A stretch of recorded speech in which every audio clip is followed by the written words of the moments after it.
नमस्कार, आप देख रहे हैं मनी सेंट्रल और मैं हूं आपके साथ विशाल शर्मा। इस शो में हम सरकार के द्वारा लिए गए फैसलों की चर्चा करते हैं।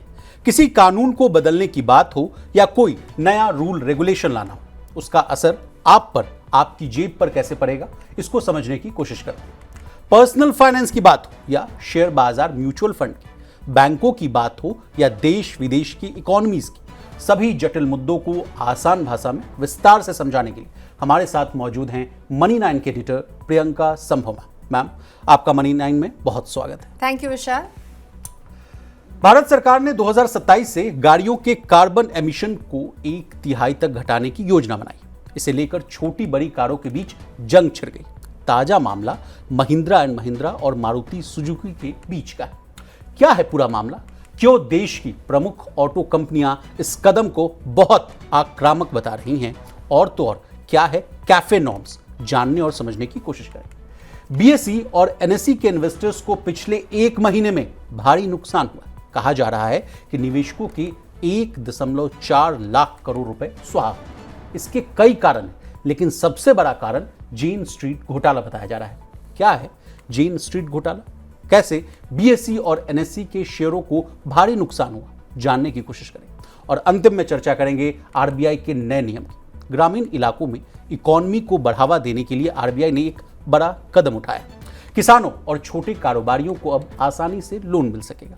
अब वे सोना या चांदी गिरवी रखकर एग्रीकल्चरल और एमएसएमई लोन ले सकते हैं। कितने तक का लोन मिलेगा, एकदम आसान भाषा में जानने और समझने की कोशिश करें। तो चलिए फटाफट करते हैं मनी सेंट्रल की शुरुआत। भारत सरकार ने 2027 से गाड़ियों के कार्बन एमिशन को 1/3 तक घटाने की योजना बनाई। इसे कैफे 3 नॉर्म्स के नाम से लागू किया जाएगा। कैफे यानी corporate average fuel economy norms. ये भारत में कारों के लिए फ्यूल एफिशिएंसी और CO2 एमिशन को नियंत्रित करने के लिए एक सरकारी नियम है। इसका उद्देश्य वाहनों से होने वाले प्रदूषण को कम करना है और तेल पर निर्भरता को घटाना है। लेकिन इसमें एक पेच है। ये नॉर्म्स उन पैसेंजर व्हीकल्स पर लागू होते हैं जिनका टोटल व्हीकल वेट 3500 किलोग्राम से कम, यानी 3500 किलोग्राम से कम। मैडम, कुछ दिन पहले ही मारुति सुजुकी के चेयरमैन RC भार्गव ने भी कहा था कि यह नियम बड़ी कारों के पक्ष में है। छोटी गाड़ियां पर पैसेंजर कम कार्बन एमिशंस करती हैं। छोटी कारों के मैन्युफैक्चरिंग में कम सामग्रियों का इस्तेमाल होता है, यानी कंपोनेंट्स का, और इसमें ईंधन की खपत भी कम होती है। लेकिन आज महिंद्रा एंड महिंद्रा ने कहा कि कार्बन डाइऑक्साइड एमिशन में छोटी कारों की बड़ी हिस्सेदारी है। सभी प्रकार के पैसेंजर व्हीकल से होने वाले कार्बन एमिशन में छोटी कारों की हिस्सेदारी करीब 53%। मैडम, पूरा मामला क्या है, पूरे अच्छे से तरीके से समझाइए। तो आमने सामने हमें लग रहा है विशाल की मारुति और M&M है, महिंद्रा एंड महिंद्रा है, और दोनों में बात ठन गई है बड़ी कार और छोटी कार के विवाद को लेकर के। मारुति की पहचान छोटी कारों के लिए होती है और RC भार्गव साहब कह रहे हैं कि जो छोटी कार हैं उनका जो कार्बन एमिशन है, right from the production to the running, जो है वो बड़ी कार जो M&M जैसी कंपनियां जो बनाती हैं, SUVs जो लाती हैं, उनके मुकाबले कहीं कम है, तो उनको रियायत मिलनी चाहिए। RC भार्गव साहब की ये भी दलील है कि भाई हमारे जो देश है इसमें सबसे जो मैक्सिमम आबादी है वो अभी भी स्कूटर, मोटरसाइकिल जैसे परिवहन 2/3 जो है वो उसका इस्तेमाल कर रही है, जो बहुत अनसेफ होते हैं। अब छोटी कारों में अगर आप ये नए कैफे नियम, कार्बन एमिशन के नियम को अगर लगाएंगे तो अब इनको फॉलो करने के लिए इन कंपनियों को अपनी गाड़ियों में बदलाव करना होगा, तो खर्चा बढ़ेगा, और वैसे भी कारों की कीमत जो है वो आसमान छू रही है। और मैं और विशाल एक शो में हम ये भी बात कर चुके हैं कि किस तरह से इन्वेंट्री पाइलअप जो है डीलर्स के पास 2025 में अभी भी बरकरार है। तो ऐसे में अगर छोटी कार महंगी होगी तो लोगों की पहुंच से ये बाहर हो जाएगी। इसीलिए छोटी कारों को RC भार्गव की दलील है कि कैफे नॉर्म से अलग रखा जाए। लेकिन M&M कह रही क्यों रखा जाए, चाहे उनकी प्रोडक्शन हो चाहे उनकी रनिंग हो, वो कार्बन एमिशन 53%, अभी विशाल कोट कर रहे थे, कर रही हैं एमिशन के पूरे, उसमें 53% हिस्सा जो छोटी कारों के बीच में। लेकिन it is more than what our eyes meet. ये सिर्फ फ्यूल एफिशिएंसी को लेकर लड़ाई नहीं है, ये लड़ाई है ईवी को लेकर के, इलेक्ट्रिक व्हीकल को लेकर के। मारुति के पास एक भी ईवी नहीं है। मारुति, जापानीज जो कंपनियां हैं, वो ईवी में काफी पिछड़ी हुई हैं, काफी पीछे हैं। और as compare to that M&M की हम बात करें या टाटा मोटर्स जैसी कंपनी की बात करें, ईवी पर उनका थ्रस्ट बहुत ज़्यादा है। और आपको मैं बताऊं, महिंद्रा एंड महिंद्रा की जो सबसे पॉपुलर थार है उसके भी ईवी वर्जन जो है वो इन द मेकिंग है, इन द प्रोसेस है। हम बहुत जल्दी अनाउंसमेंट देखेंगे।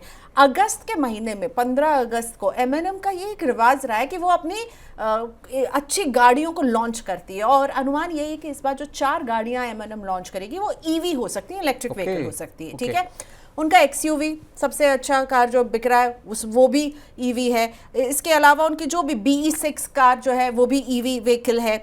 XEV जो 9 है वो भी ईवी व्हीकल है। तो महिंद्रा एंड महिंद्रा जो है वो ईवी पर अच्छा खासा उनका जोर है। और वहीं पर अगर हम मारुति को देखें दूसरे हाथ में, तो वो ईवी के मैदान में है ही नहीं। ई-विटारा को लेकर के अभी भी मामला टलता हुआ, कोई क्लैरिटी नहीं कि ई-विटारा मारुति के बेड़े से कब आएगी।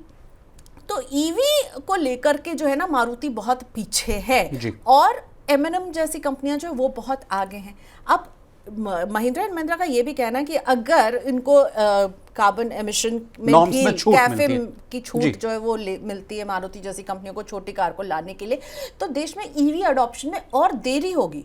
लोगों को लगेगा कि भाई अगर मुझको ये छोटी कार सस्ती में मिल रही है as compare to an EV, as compare to any other car, तो मैं फिर क्यों जाऊं, मैं यही कार खरीदूं ना। तो उनको लग रहा है ईवी अडॉप्शन में, महिंद्रा एंड महिंद्रा को लग रहा है, महिंद्रा एंड महिंद्रा यही कह रही कि भैया ईवी अडॉप्शन में, और ये बहुत ज़रूरी बात है, अगर हम क्लीन फ्यूल की बात करें, अगर हम कार्बन एमिशन कम करने की बात करें, और मैं और विशाल हम दोनों तो दिल्ली NCR में रहते हैं और हमें भी पता है कि जब पोल्यूशन का वो पूरा जब सीजन आता है तो कितने परेशान होते हैं लोग। हालांकि उसमें पराली का बहुत बड़ा रोल है, उसमें फैक्ट्रीज कंस्ट्रक्शन का भी रोल है, लेकिन गाड़ियों का भी अपना एक रोल है वहां पर। ठीक है, तो इसीलिए ये ईवी इलेक्ट्रिक व्हीकल को लेकर मामला जो है ना वो और उलझता हुआ नजर आ रहा है। और M&M का कहना है कि भाई मारुति जैसी कंपनियों को किसी तरह की छूट नहीं मिलनी चाहिए। और आप देखिए मारुति जो है वो स्मॉल कार में बिग कंपनी है, बिग नेम है।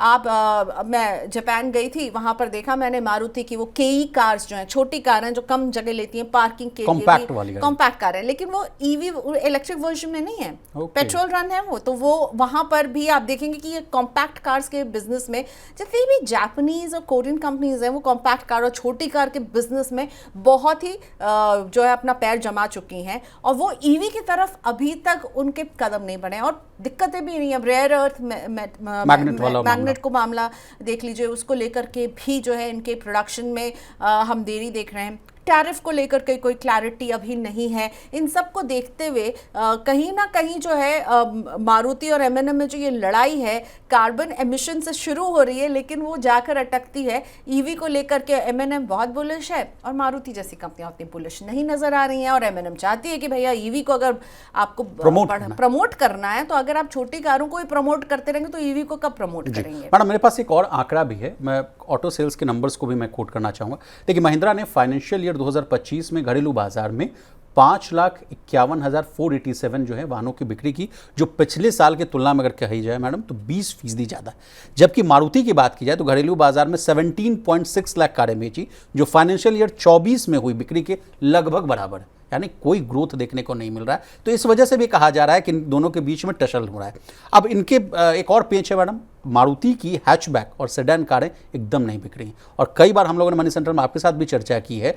अब लोग जो है छोटी गाड़ियां जो हैं खरीदना नहीं चाहते हैं, सेडान भी नहीं खरीदना चाहते हैं, हैचबैक भी नहीं खरीदना चाहते। सबकी पसंद है कि SUV और मस्कुलर गाड़ियां खरीदी जाएं, और उस पर ज्यादा फोकस है। इस पर कुछ कॉमेंट करना चाहिए, उसके बाद मैं चलूंगा मैडम सेकंड हैंड कारों पर भी आपसे कुछ डिटेल लेंगे। देखिए कारों की बिक्री को लेकर के तो डेंट जो लगा है वो हटने का नाम नहीं। 52,000 करोड़ का स्टॉक पाइल अप मैडम। छोटी गाड़ियां ही इतनी महंगी हो गई हैं क्योंकि उनको अभी जो BS6 नॉर्म और इन सब की वजह से भी, और सिक्योर सेफ्टी के लिए 6 एयरबैग्स की बात आ गई है। तो छोटी गाड़ियां जो वो पहुंच के बाहर हो रही हैं, ऐसे में जिसकी पहुंच है वो छोटी गाड़ी क्यों खरीदेगा, वो SUV खरीदेगा ना। तो यहाँ पर भी एक मामला जो है वो फंस जाता है। लेकिन ध्यान रखिए जो कार्बन एमिशन का जो मामला है ना, अगर कंपनियां जब EV भेजती हैं तो कार्बन क्रेडिट जो है उनके लिए उनके फेवर में आ जाते हैं, और अगर कैफे लागू जब होगा तो कार्बन क्रेडिट पाने के लिए ईवी बेचना जो मैंडेटरी, तो इसमें क्या होगा, जो एमएनएम या Tata Motors of the world हैं जिनके पास इलेक्ट्रिक व्हीकल है वो कार्बन क्रेडिट में थोड़ा कंफर्टेबल हो जाएंगी, और मारुति जैसी कंपनी जिसके पास ईवी नहीं है वो कार्बन क्रेडिट में पिछड़ जाएंगी। तो इसीलिए वो बार बार कह रहे हैं, और छोटी कार है वो कार बिक नहीं रही है ऊपर से, और अगर महंगी हो जाएंगी कैफे के नॉर्म्स लागू करने के लिए, और अगर उसमें उन्हें खर्चा करना पड़ेगा, या फिर वो जब चलाएंगी और उससे एमिशन की वजह से उन्हें और पेनल्टी देनी पड़ेगी। कैफे में ये नियम है कि अगर आप की गाड़ी उन नॉर्म से नहीं, एमिशन नॉर्म से नहीं मीट करती है और उससे वो कार्बन एमिशन होता है तो आपको पेनल्टी देनी पड़ेगी उसके लिए। तो इन सब से बचने के लिए ही मारुति जैसी कंपनियां जो है वो कह रही हैं कि भाई हमें जो है इससे अलग रखा जाए, छोटी गाड़ियों को इससे अलग रखा जाए। लेकिन छोटी गाड़ियां बिक भी नहीं रही है, ये भी एक समस्या है। अब फेस्टिवल सीजन पर फिर आंख टिकी रहेगी, एक फेस्टिवल सीजन का पूरा बीत गया है अब, लेकिन असल जो फेस्टिवल सीजन वो जो हमारे देश में शुरू होता है वो होगा दशहरा, दिवाली, दशहरा, धनतेरस, मुझे लगता है ऑलमोस्ट राखी से शुरू हो जाता है। सावन के बाद वो पितृपक्ष जब खत्म होगा उसके बाद से लोग जो है शुभ काम करना शुरू करते हैं। दशहरा में, अल्टीमेटली दिवाली में, वहां पर अब सबकी नजरें टिकी हुई हैं कि भाई वहां पर कुछ बनेगा पैसा या नहीं बनेगा, या फिर डीलरशिप के पास अभी भी वो जो है ना नई गाड़ियों का स्टॉक जो है वो बढ़ता जाएगा। मैम एक और चिंताजनक बात ये है कि लोग जो हैं कारों की कीमतें बढ़ने की वजह से अब जो पुरानी कार है, pre owned, pre loved car, second hand car, exactly उसको खरीदने की कोशिश और उस पर हमने इसलिए जीएसटी को भी बढ़ते हुए देखा। सरकार भी इस बात को नोट कर रही है कि भाई लोग जो है प्री ओन्ड कार्स जो खरीद ज्यादा रहे हैं, ज्यादा प्रेफर कर रहे हैं, तो वहां पर हमने देखा कि उन लोगों के ऊपर भी टैक्स जो है वो इम्पोज किया गया है। और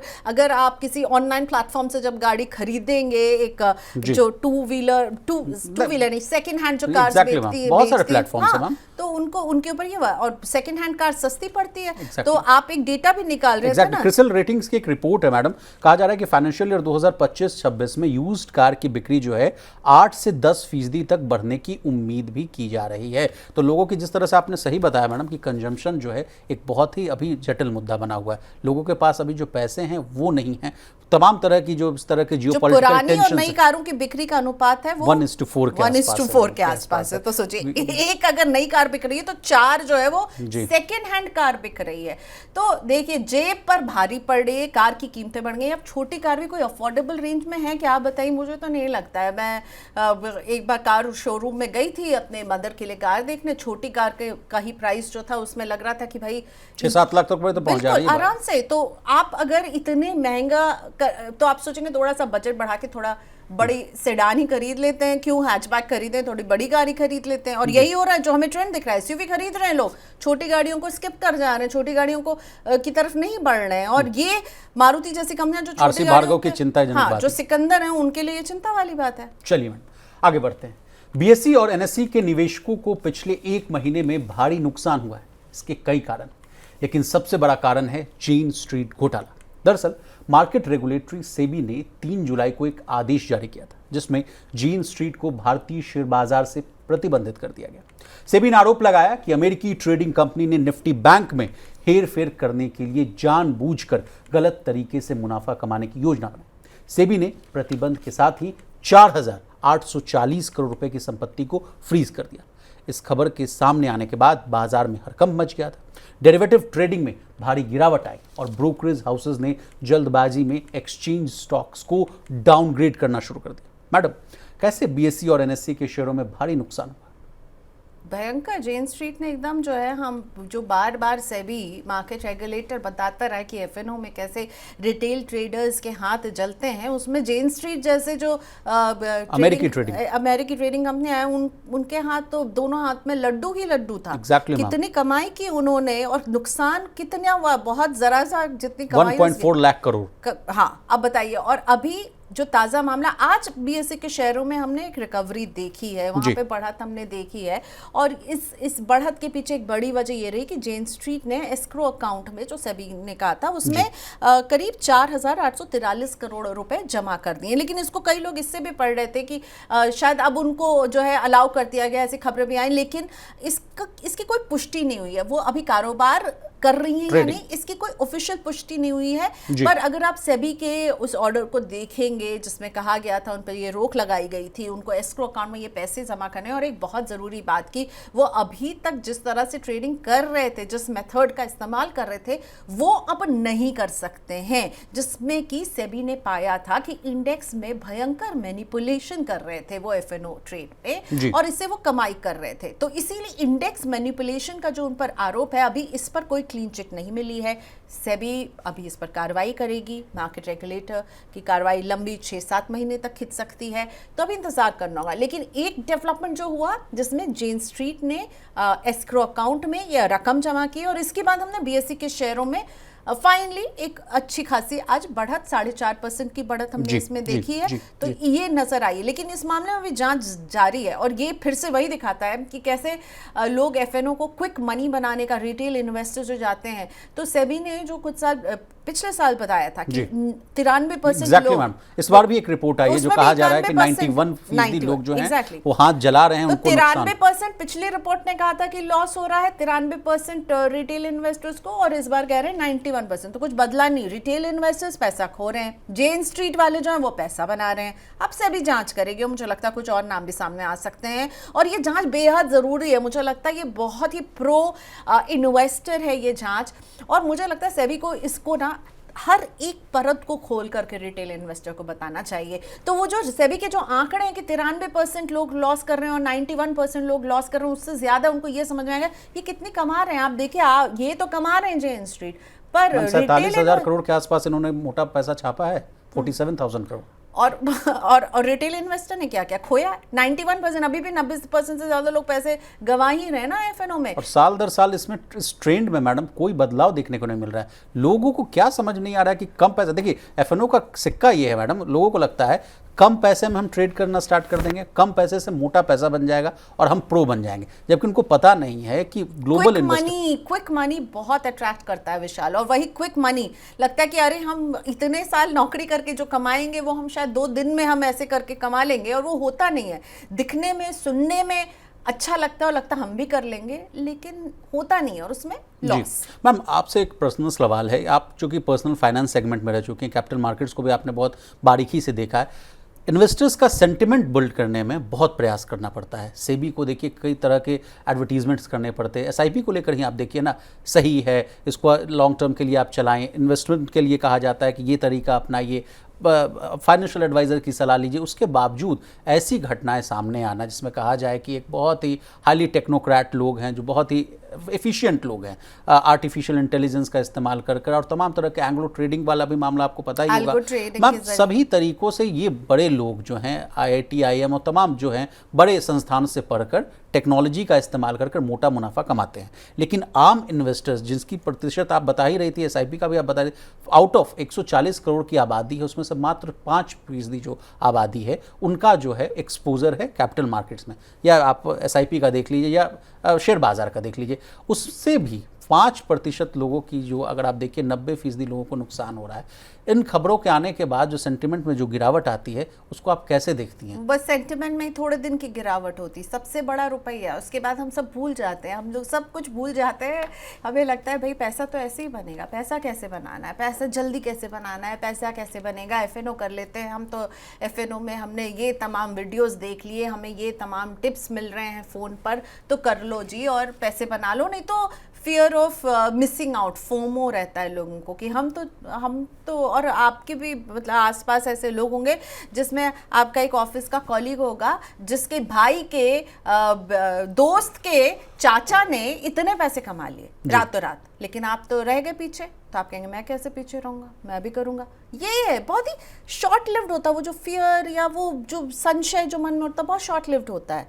इसीलिए मैं कह रही हूँ कि ये एग्जाम्पल जो है जेन स्ट्रीट का, मुझे लगता है सेबी को इसको ये एक एग्जाम्पल हो सकता है। आप एफएनओ के लिए आप तमाम एड में जितना स्पेंड करते हैं सेबी इन्वेस्टर एजुकेशन में, उससे ज़्यादा अगर जेन स्ट्रीट जैसे मामलों को हाईलाइट करके परत दर परत वो समझाएं, तो मुझे लगता है इससे निवेशकों को ज़्यादा फायदा होगा। मैम ज़्यादा गुस्से की बात ये है कि मान लीजिए आपने इनसे 4,800 करोड़ का आपने बताया कि आप पर आरोप है, वो पैसा ये दे भी चुके हैं क्योंकि इन्होंने 50,000 क्या 1 लाख करोड़ कमा भी चुके हैं, इनके लिए क्या है? लेकिन असल मुद्दा ये है प्रियंका मैम कि जिन लोगों का नुकसान हुआ उनका पैसा कैसे निकलेगा? सेबी ने इन्वेस्टमेंट फंड भी बना रखा है, इन्वेस्टमेंट प्रोटेक्शन फंड, शायद उससे पैसा तो नहीं दे पाते हैं। आम निवेशक को हमेशा ही चूना लगता है, और उसके बावजूद भी, सेबी की लगातार स्टडी के बावजूद भी लोग नहीं सचेत हो रहे हैं, और तमाम तरह की जिस तरह से जो पैसा है वो नुकसान होता है। एक काम करते हैं, इस शो के लिंक में ना हम नीचे वो लिंक, इस शो के डिस्क्रिप्शन में वो बातचीत जो संदीप ग्रोवर और मुस्कान ने की है, उसका लिंक हम डाल देंगे। उसमें देखिए बहुत ही डिटेल में संदीप ने समझाया है कि ये क्या खेल है। उस वीडियो को भी मिस नहीं कीजिएगा, इस वीडियो के डिस्क्रिप्शन में उसका लिंक डाल देते हैं। चलिए मैडम आगे बढ़ते हैं। बारिश की तरह कुछ फैसले भी राहत लेकर आते हैं। ऐसा ही एक नया कदम उठाया है भारतीय रिजर्व बैंक यानी आरबीआई। कहा जा रहा है कि इस कदम से देश के लाखों किसान और छोटे उद्यमी राहत की सांस ले सकेंगे। असल में आरबीआई ने अब यह साफ किया है कि अगर कोई किसान या एमएसएमई का मालिक अपनी मर्जी से सोना या चांदी गिरवी रखना चाहता है तो बैंक उसे लेने से इनकार नहीं कर सकते, भले ही वो लोन बिना गारंटी वाले दायरे में आता है। मैडम कैसे देख रहे हैं इस बड़ी खबर को, और बड़ा ग्रामीण क्षेत्र को फोकस करके ये जो कदम है उठाया गया है? अब सोने को जो है प्रायोरिटी सेक्टर लेंडिंग के अंडर लाया गया है, और सोने के बिहाफ में एग्रीकल्चरल लोन और एमएसएमई वाले जो लोग हैं वो लोन ले पाएंगे। मैम एग्रीकल्चर के लिए कितना लिमिट है और एमएसएमई के लिए भी बता दीजिए। एग्रीकल्चर के लिए 2 लाख की लिमिट है और एमएसएमई के लिए 10 लाख की लिमिट है। तो अब इसमें फर्क क्या हुआ है? अगर गोल्ड के बिहाफ पर लोन अभी भी लेते थे, उसमें क्या बदलाव हुआ है? तो अभी अगर जब आप ये जो कोलैटरल फ्री लोन्स जो होते थे वो मिलने बहुत मुश्किल होते थे, वो एक तरह से इनसिक्योर्ड लोन होते थे, और उसके लिए पेपर वर्क बहुत होता था, समय बहुत लगता था। अब किसी को अगर बीज खरीदने के लिए पैसे की ज़रूरत है तो एक पर्टिकुलर टाइम में ही उनको उस पैसे की ज़रूरत है ना। अब वो लोन लेने गए, वो प्रायोरिटी सेक्टर लेंडिंग के तहत ही वो लोन ले रहे हैं, लेकिन वो लोन लेने गए, उसमें पेपर वर्क में टाइम लग रहा है, उनकी क्रेडिट रिपोर्ट निकाली जाएगी, उनका पूरा ब्यौरा निकाला जाएगा, तो इस पेपर वर्क में जो है मामला खिंचता चला जाता था। लेकिन ऐसे में क्या होता था, आप गोल्ड है आपके पास, आप उसके एवज में लोन ले लेंगे, आप जाएंगे बैंक में, वो गोल्ड देंगे और आपको उसके एवज पे लोन कम पेपर वर्क में बहुत जल्दी, इसका टर्न अराउंड टाइम बहुत ज़्यादा होता था, और बैंक भी कंफर्टेबल होते हैं क्योंकि आप अपनी एक संपत्ति उनको दे रहे हैं, उनको पता है कि भाई। और सबसे गौर करने वाली बात यह है प्रियंका मैम कि गांव में देखिए ना, सबसे ज्यादा जो एसेट की बात की जाती है वो गोल्ड होती है। शहरों में आप बोल सकते हैं हाउस होल्ड में 25,000 टन सोना है ज्वेलरी के रूप में। एग्जैक्टली ठीक है, तो अब इस सोने के जरिए लोग अपनी खेती बाड़ी के लिए लोन ले पाएंगे, छोटे उद्यमी अपने उद्योग को बढ़ाने के लिए लोन ले पाएंगे, कोई परचून की दुकान खोलने के लिए लोन ले पाएगा, और बहुत ही आसानी से ये लोन ले पाएगा। तो ये जो है गोल्ड लोन को इस तरह से अब बना करके लोन लेना, कोलैटरल मतलब बना करके लोन लेना, ये एक बड़ा कदम माना जा रहा है। नहीं तो क्या होता था, लोग जाते थे वो गांव के सूदखोरों के पास, जिस पर जबरदस्त उनको, हालांकि बीच में गोल्ड लोन को लेकर के बैंक्स ने भी कम सूदखोर वाला काम नहीं किया है। 2023-24 की याद दिलाना चाहूंगी कि उन्होंने गोल्ड पर इतना सारा लोन दिया, और इसलिए गोल्ड लोन के कारोबार में जबरदस्त ग्रोथ बैंकों ने दिखाई थी, और जब लोन समय पर नहीं चुकाया गया तो उस लोन को ऑक्शन करके भी बैंकों के बुक्स पे बहुत अच्छा खासा पैसा आया था। तो इसीलिए हमने फिर बाद में देखा कि लोन टू वैल्यू को लेकर के और गोल्ड लोन को लेकर के नियमों में बदलाव किया गया। अब अगर ये प्रायोरिटी सेक्टर लेंडिंग में आएगी तो इस तरह के जो चीज़ें होती थी इस पर भी जो है काबू करने की आरबीआई की ये कोशिश है। 11 जुलाई का ये सर्कुलर है जो आरबीआई ने निकाला है, जिसमें कहा है कि गोल्ड के अगेंस्ट आप क्रॉप के लिए यानी कृषि के लिए बीज खरीदें, आप जमीन में बुआई करने के लिए, आप अपने छोटे कारोबार को बढ़ाने के लिए गोल्ड को अगर आप रख करके एवरेज में लोन लेना चाहते हैं तो ले सकते हैं। बैंकों के लिए तो विन विन सिचुएशन मैम, और उन लोगों के लिए भी विन विन सिचुएशन है जो मान लीजिए मछली पालन कर रहे हैं और तमाम तरह से मधुमक्खी allied services, agriculture and allied services, dairy का जो काम कर रहे हैं, मछली पालन का, आपने बिल्कुल सही कहा। आप जमीन से जुड़े हुए हैं तो शायद इसलिए आप ज्यादा इसको पकड़ पाते हैं। मैं शहर में रह गई हूँ तो ये इस पर ध्यान देंगे। आपके भी रूट्स तो है ग्रामीण क्षेत्र से ही है, लेकिन मैडम उन लोगों का मैं इसलिए आपसे कोट करवाना चाह रहा हूँ कि उन लोगों को बहुत कम पैसे चाहिए होते हैं, 50,000 1 लाख लाख 2 लाख में बिजनेस स्टार्ट हो जाता है। और आजकल जो गोल्ड का जो प्राइसेस है जो इतना जबरदस्त एप्रिशिएट हुआ है, विद इन अ ईयर आप देखिए तो 25 से 30% का उसमें ग्रोथ देखने को मिला। कहाँ एक समय हम लोग देखते थे 35,000 रुपए में 10 ग्राम सोना मिल जाता था, आज लाख रुपए के टच करने की उम्मीद की जा रही। उसके बाद भी कहा जा रहा है कि जिस तरह से जियोपॉलिटिकल टेंशन इरप्ट हो रहे हैं, ईरान इजराइल वॉर देख लीजिए, टैरिफ वाला मुद्दा जो है अभी तक सुलझता हुआ नजर नहीं आ रहा है, कहा जा रहा है कि लाख के पार भी जा सकता है। तो इसमें तो बहुत फायदा हो सकता है। एक तो आपके पास अगर गोल्ड है तो उसका भी एप्रिसिएशन हुआ है, अनसर्टेनिटी का फायदा तो होता है गोल्ड को, लेकिन यही गोल्ड के लिए खरीदारों उल्टा को। काम भी करता है, क्योंकि ये जो गोल्ड के प्राइसेस ऊपर नीचे है ना, ये लोगों को परेशान भी करती है। लेकिन हाँ, अभी गोल्ड का भाव जहां पर है उस हिसाब से ये अच्छा। और अगर गोल्ड कम भी होगा तो ऐसा तो है नहीं कि अब हम इसे 50,000 पर जाते हुए कभी देखेंगे गोल्ड को। नहीं। चलिए मैडम, आपका बहुत शुक्रिया, आपने कीमती समय निकाला और तमाम विषयों को बहुत ही आसान भाषा में विस्तार से समझाने की कोशिश की। तो आज के मनी सेंट्रल में बस इतना ही। इसी तरह देश, दुनिया और बिजनेस जगत से जुड़ी तमाम ताज़ा तरीन खबरों के लिए बने रहिए हमारे साथ और देखते रहिए मनी।